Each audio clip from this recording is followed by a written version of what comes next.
And remember, God doesn't charge us for hours spent on the road before breakfast.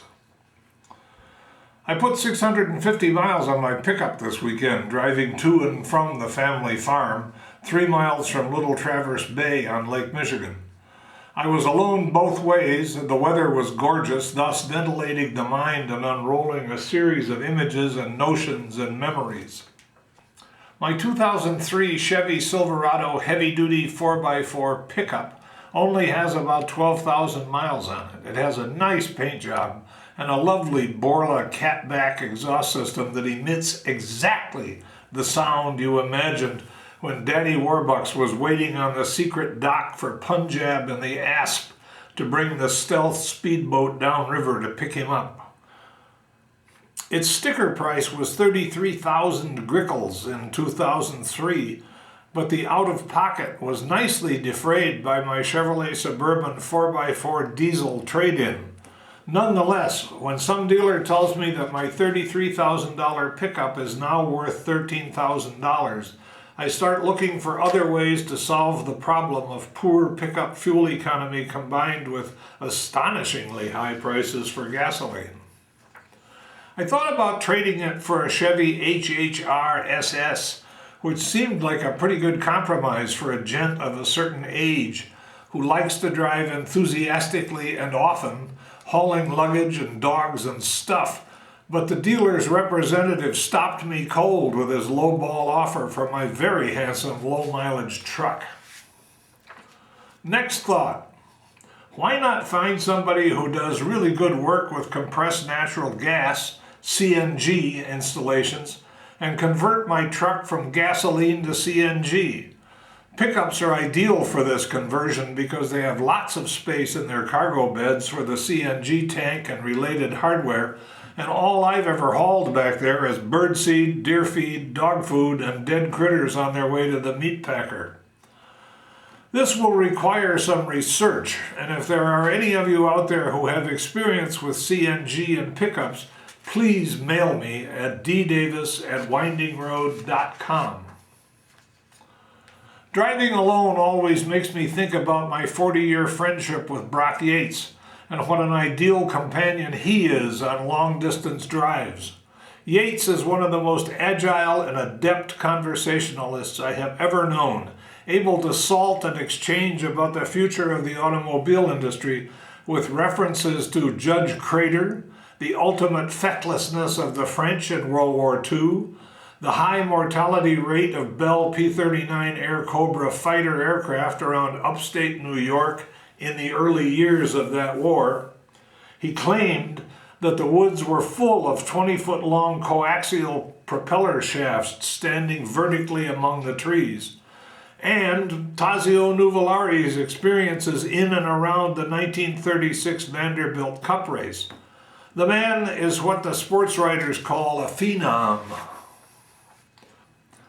Ken Gross, working with the men behind the very nice Saratoga Automotive Museum, organized a tribute to Yates recently, and Denise McCluggage, Sam Posey, John Fitch, William Jeans, Ken Gross, and my own sweet self were the ordained praiser roasters.